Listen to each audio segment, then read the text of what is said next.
Muito bem, vamos dar início então ao segundo item do terceiro capítulo, que versa sobre a visão.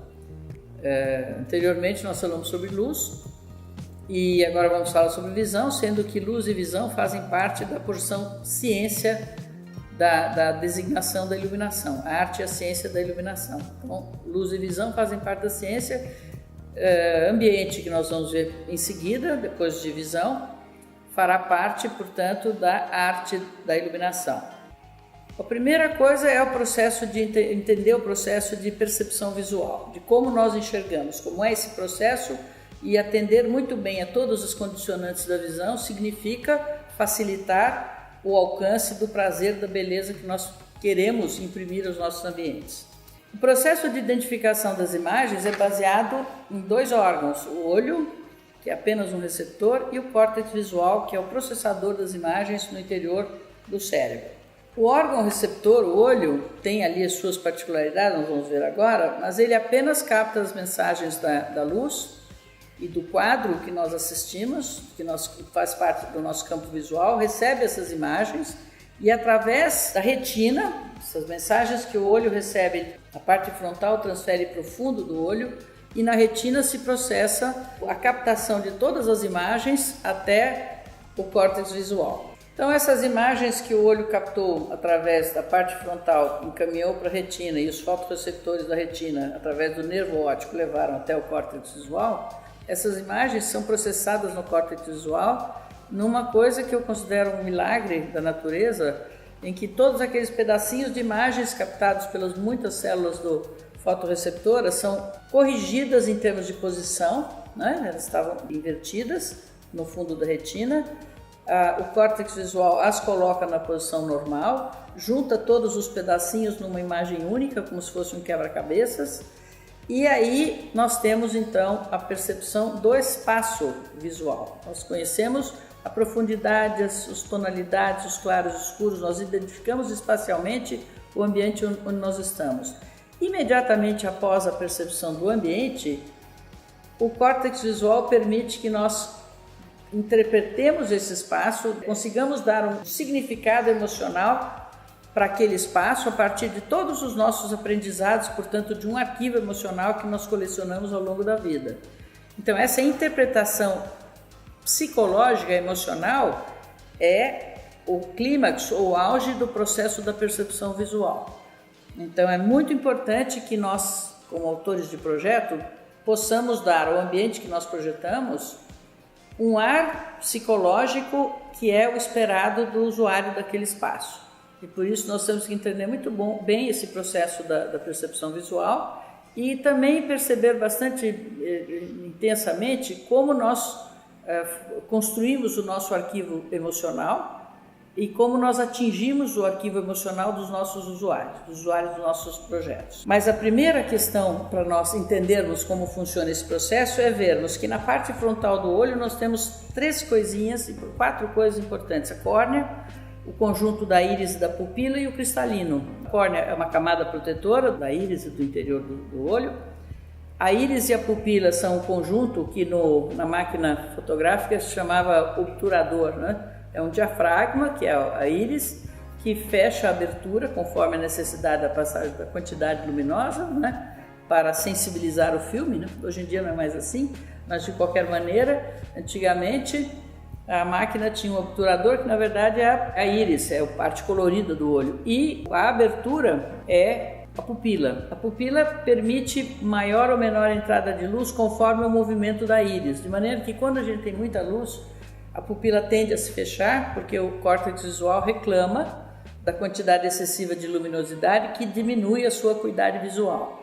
Então, córnea protetora, íris e pupila, abertura da quantidade luminosa. O ofuscamento luminoso, o ofuscamento visual, se dá exatamente quando a pupila não consegue controlar a quantidade luminosa, porque ela é tão mais intensa que nem a pupila se fechando, ela consegue controlar esse brilho excessivo.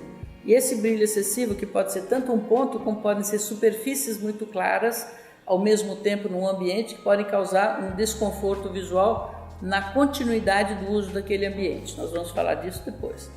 Então, córnea, íris e pupila e cristalino formam a linha de frente da captação da mensagem visual do ambiente. Em seguida, essa informação é transferida para a retina. Retina é o conjunto de células do fundo do olho, formado pelas células fotorreceptoras, cones e bastonetes, nós vamos ver com detalhes isso, que são responsáveis pela captação visual. A identificação visual do ambiente se faz através desse conjunto de células fotorreceptoras. Elas veem cores, elas veem movimento, elas veem durante o dia, quando tem luz, e veem também à noite, quando não tem luz, veem apenas movimentos. E além das células fotorreceptoras, há células ganglionares que fazem parte do sistema linfático. São os glândulos que nós temos em vários pontos do organismo e que fazem parte do sistema linfático e que estão ligados à saúde humana, mais precisamente ao funcionamento do metabolismo humano. Então, nesse conjunto de células fotorreceptoras e gânglios, existe no ponto central do fundo do olho uma saída para o nervo óptico, que é aquele condutor, é um nervo que capta todas as imagens, todas elas misturadinhas e juntas, as conduz até o fundo da cabeça e lá se processa a mágica da transformação de todas essas partes da mensagem visual em imagens visuais que permitem entender como é o espaço onde nós estamos, né? Então esse é o processo da nossa visão, sendo que quando a imagem chega ao córtex e ele finalmente nos apresenta um ambiente que é de que nós somos capazes de ver a cor, a profundidade, a dimensão, imediatamente o nosso arquivo emocional nos oferece uma interpretação psicológica daquele ambiente, constituindo dessa forma o processo da percepção visual. Então reparem que aqui nós temos na frente os órgãos, nós já falamos, córnea, íris, cristalino, córnea. No fundo nós temos a retina e no centro da retina, aqui embaixo, a saída do nervo óptico. Após a córnea, a íris e a pupila oferecem, na verdade, o organismo, o procedimento de controle da entrada da luz, que na verdade é o controle do ofuscamento e que é a garantia de acuidade visual. Então vamos aproveitar para falar o seguinte, que o controle do brilho dos ambientes é aquele que garante a acuidade visual. E hoje em dia nós avaliamos o processo de ofuscamento de uma luminária ou de um ambiente através de uma unidade nova que é diferente da que nós vimos fazendo nos últimos anos. Essa nova maneira de medir o ofuscamento se chama UGR, chama-se Unified Glare Rating, é uma medida de um brilho geral do ambiente onde nós estamos. É um processo mais preciso, perfeito, mas o processo anterior era mais rápido para se identificar se a luminária era ou não causadora de ofuscamento. Mas os programas, os aplicativos de cálculo, quando tem uma boa fotometria, eles fornecem o GR daquela luminária, enquanto que uma coisa foi substituída pela outra tão simplesmente. Muito bem, agora vamos falar um pouquinho do fundo do olho e da retina, só para entender como funciona essa captação da mensagem que o olho traz até as células fotorreceptoras. As células que se concentram na retina e que são responsáveis pela captação das imagens são de dois tipos, né? Aquelas que funcionam com a visão diurna, que são os cones, e que veem em cores e que permitem a visão espacial, as dimensões do ambiente, as características do ambiente. As outras células são os bastonetes, que são em grande número, mas são responsáveis pela visão noturna, ou seja, aquela onde não existe a luz. Então, o que os bastonetes veem? Eles não veem cores, eles veem branco e preto mesmo, mas eles não fazem a visão espacial, eles fazem apenas o movimento. Cada uma das células é capaz de captar uma porção da radiação da luz branca. Nós vimos que a luz branca, pela dispersão da luz, a luz é formada por 7 cores, né?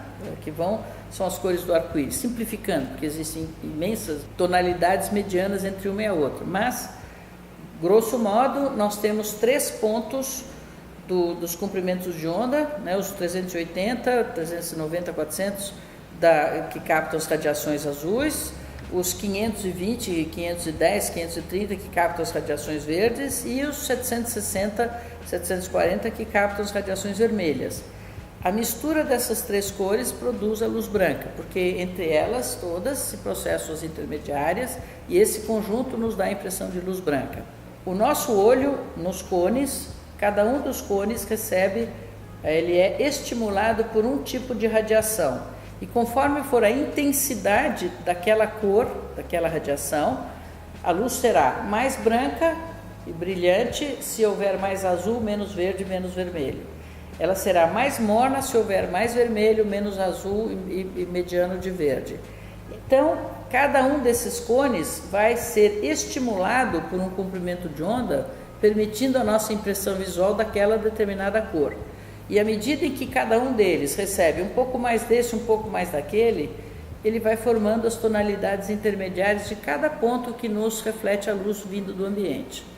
Então, esse exercício de ver como a cor bate na superfície, como uma parte da superfície absorve parte dessas radiações, e que nós vimos no capítulo anterior, e devolve as radiações que não foram absorvidas, e essa é o estímulo que, chegando ao nosso olho, vai produzir reações desta ou daquela parte dos cones. Cones vermelhos em grande quantidade vão receber o estímulo das radiações vermelhas que não foram absorvidas por uma superfície. Por assim adiante se fazem as impressões visuais em relação às cores. Então, esse gráfico da luz da manhã mostra que cada uma dessas radiações vai atingir cada um dos cones que vai receber aquela radiação. Então, neste caso, os cones que recebem azul terão mais estímulo, porque aqui nós temos grande quantidade de azul. E os cones que recebem vermelho terão menos estímulo, sendo que os verdes estão sempre intermediários. O que significa isso? De novo, o gráfico que representa as radiações é muito importante para nós entendermos o que é que nós vamos ver daquele gráfico. A nossa luz é amarela, é mediana, é morna, ou ela é cálida, intermediária, ou então ela é fresca como o sol da manhã, como a luz da manhã.